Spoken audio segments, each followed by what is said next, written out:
Bonjour, bienvenue sur le site castorgeobio.com. En route vers de nouvelles aventures. Je vous emmène sur un site où on peut récupérer des pierres. Ces pierres vont s'en servir de pierre levée, de menhir.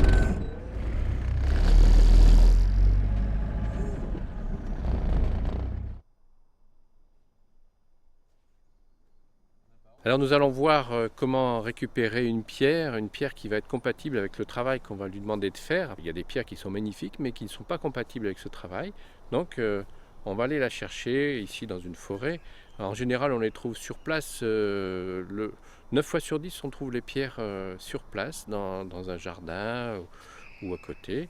Et quelquefois, comme il n'y a pas de pierre là, ce coup-là, on va dans une forêt chercher ce que l'on cherche. Voilà, donc on continue parce que là, les pierres sont un petit peu grosses.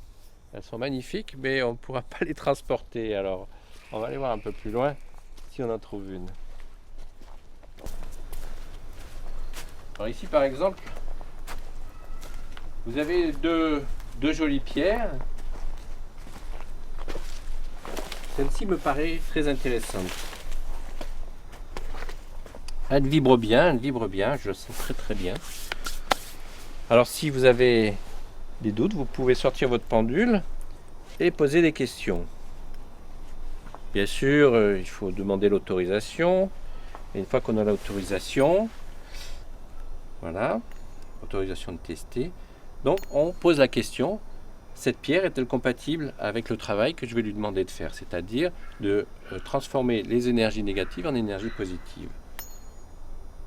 Alors oui, cette pierre est compatible.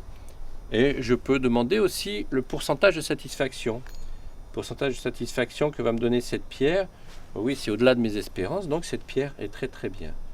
Donc il faut aussi pouvoir la soulever, parce que si vous êtes tout seul, une pierre comme ça, c'est un peu lourd, donc il faut des outils, un diable, pour la soulever et la transporter. Et n'oubliez pas que une fois que vous allez la mettre en place, cette pierre, il va falloir la planter dans le sol, mais aussi l'orienter. Et l'orienter, c'est pas toujours facile.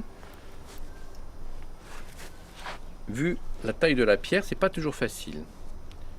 Alors cette pierre a aussi une tête et un pied.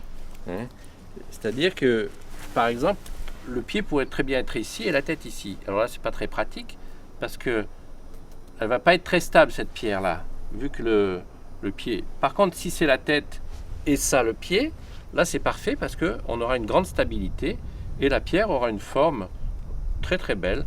Alors, vous remarquerez que cette pierre est relativement plate avec des bords arrondis. C'est l'idéal. On a remarqué que les pierres plates, au contraire des pierres rondes, avaient une plus grande efficacité. Pas toujours, peut-être, mais en général, les pierres plates réagissaient très très bien.